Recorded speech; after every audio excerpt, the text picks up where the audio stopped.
Hello and welcome ladies and gentlemen, my name is Crash and today we're talking about a manga that I love. There are many manga that I love and I plan to tackle some, if not all of them, in this new series. But I wanted to start with the one that I think it's the best one, my all-time favorite manga, Dorohedoro. I do need to mention beforehand, however, that to a certain degree this is not a review. I love this series and I'm probably biased, so this video series is going to be more about how these series have impacted me, why do I love them, and honestly just an outlet for me to be a fanboy of these manga. With that said, Dorohedoro wasn't one of my first manga, it's not one that I have lots of nostalgia for or that I've been following for years. As a matter of fact, I read it pretty recently, in December of 2018. And I want to share a little bit of my life during that time, during that specific month of 2018. Because in the 1st of December of 2018, I was working as a part-timer in a call center, living with my parents and in a long-distance relationship with my girlfriend. But by the 31st of December of 2018, I was a full-time worker in IT and living with my girlfriend in a different town. It was a very drastic month, and while the changes were positive, they were still scary. So I turned back to a hobby that I had been neglecting for years: manga. For some years by then, I could not finish manga. I started one, read it for a day or two, and then I either had finished it by then or I never came back. That led me to a massive backlog of unfinished manga that reached 5 dozens, and one that I'm honestly still slowly going through now. By 2018, I had completely given up on manga for a while and dedicated myself to other hobbies, mainly listening and collecting music and writing. One Piece being the only manga I was still following religiously. But in December I decided to check out 3 manga that would completely revitalize my love for this media. The first 2 being Kami-san Can't Communicate and Dead That Demons Did the Destruction. After finishing those 2 and looking for another one to start, I saw this picture. It was a picture of a man in a full body suit and mask with a ghost on his shoulders, and this picture was just so hypnotizing, so grotesque and yet beautiful. And in the corner it said the word Dorohedoro. This wasn't the first time I heard about this manga. Dorohedoro had existed since Q Ayashida started it in 2000, and it was ongoing until September of 2018, and throughout its run it was always decently famous, culminating earlier last year when it finally got the anime adaptation it deserved. But this was the first time I felt like I really wanted to read it. The aesthetic really reminded me of my favorite movie, Alien, and one of my favorite gaming franchises, Silent Hill. I love everything horror and grotesque, so Dorohedoro seemed to be up my alley. I was expecting it to be a gory horror manga, maybe trippy, with some steampunk elements, and to be fair, Dorohedoro is all of this, but as I found out, it's also much, much more. But before we go into why I like Dorohedoro, we should talk about what Dorohedoro is, and we should start with the setting. In Dorohedoro we have 2 dimensions. One is the Hole, a horrible place where humans, like us, live, and then there's the sorcerers or magical users world where, well, sorcerers live. Later we also meet Hell, which is where the devils live. Devils can travel anywhere they please and the magic users can create doors, go to the hole, but humans for the most part have to deal with the fact that they are at the bottom of the barrel, often used as guinea pigs, which is actually what happens to our main character. Now, what makes Dorohedoro amazing from the get-go is that the concept of magic is completely unique to this setting, which sounds absurd. We've all seen magic-related fiction, Harry Potter, Mashal, Black Clover, Fairy Tail. The concept of magic powers is not new and hasn't been new for some centuries by now. Now, what Dorohedoro does to make it feel fresh is the concept of smoke. Smoke is a source of power for the magic users, and it's also something that their own bodies create. But then some of them actually inject more smoke to be stronger. This is more akin to a drug than any special power from a battle shonen. And I think that's that drug aspect gives Dorohedoro a grittiness and unique vibe to the genre that I really appreciate.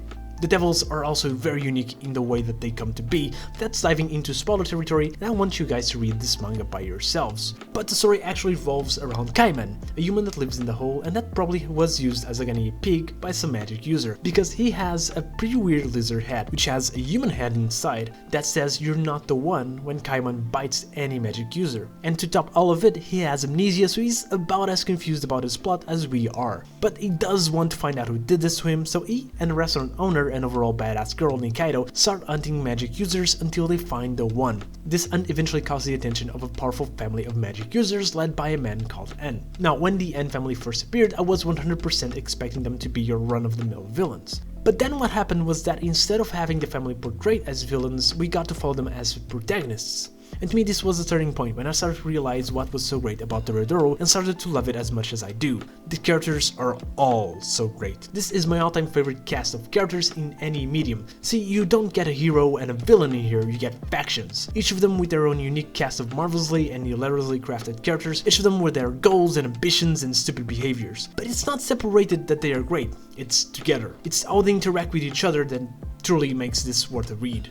Because Dorohedoro has this depressing, dark and even edgy setting, one that is enhanced even more by Kiyoshida's rough, messy and beautiful art style.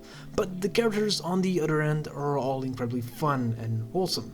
And the way that they interact, the fights, conversations, the jokes are also incredibly enjoyable that at any given point that I'm reading Dorohedoro, I'm just having the time of my life. This contrast between the setting and the characters is a contrast that should not really work, but Kiyoshiда does it in such a flawless way that it looks so easy to do, but I think only her could really pull this off. Dorohedoro is a mystery, it's an horror, it's a comedy, and it's a slice of life with a weird small baseball arc in the middle, and it never really feels like the mess it should be. It manages to have a bit of everything for everyone and have it done well.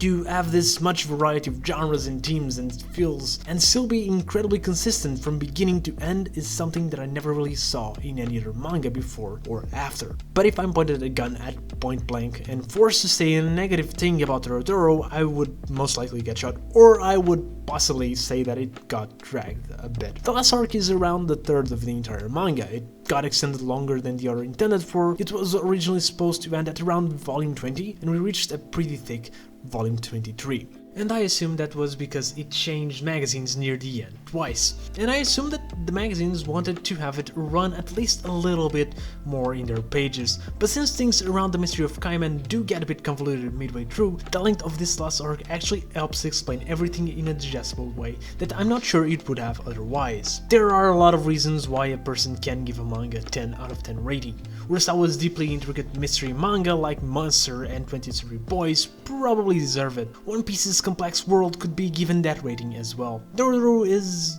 not as complex, in my opinion. I mean, it is complex, but it's not in that complexity that lies its true appeal and strength. The mystery is good, the payoff is great, but it's the pure raw enjoyability of it all that really makes this the best manga for me. Because, to simply put, I never had as much fun with any other manga or anime or movie or book or TV series like I did with Dorohedoro. And I've been reading manga for a lot longer than I thought I would be.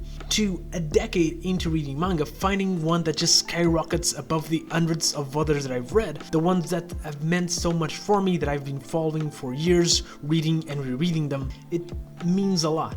But Dorohedoro is just that good. I love manga because it's varied. There's stuff that makes me smile or makes me feel sad or happy or angry, and I love manga that makes me feel these emotions. But Dorohedoro makes me feel all of them. This manga is the embodiment of why I love this medium and why I'm so passionate about it. And if you watched it till here, thank you very much, and I'll see you next video. Also, I just wanted to announce that we finally reached 250 subscribers, 254 actually at the time of recording, and I just want to thank each and every single one of you for helping me reach this milestone as fast as I did, and for helping me make this not only my most successful project, but also the most fun as well. With that said, to celebrate this milestone, I'll be doing a Q&A video next week, so if you want to ask any question about my channel, myself, and my taste, manga in general, or just my opinions on whatever topic, preferably manga or anime related, you can drop a comment below or on my Twitter at manga_crash, and I'll be going through them next week. Thank you again, and I'll see you next video.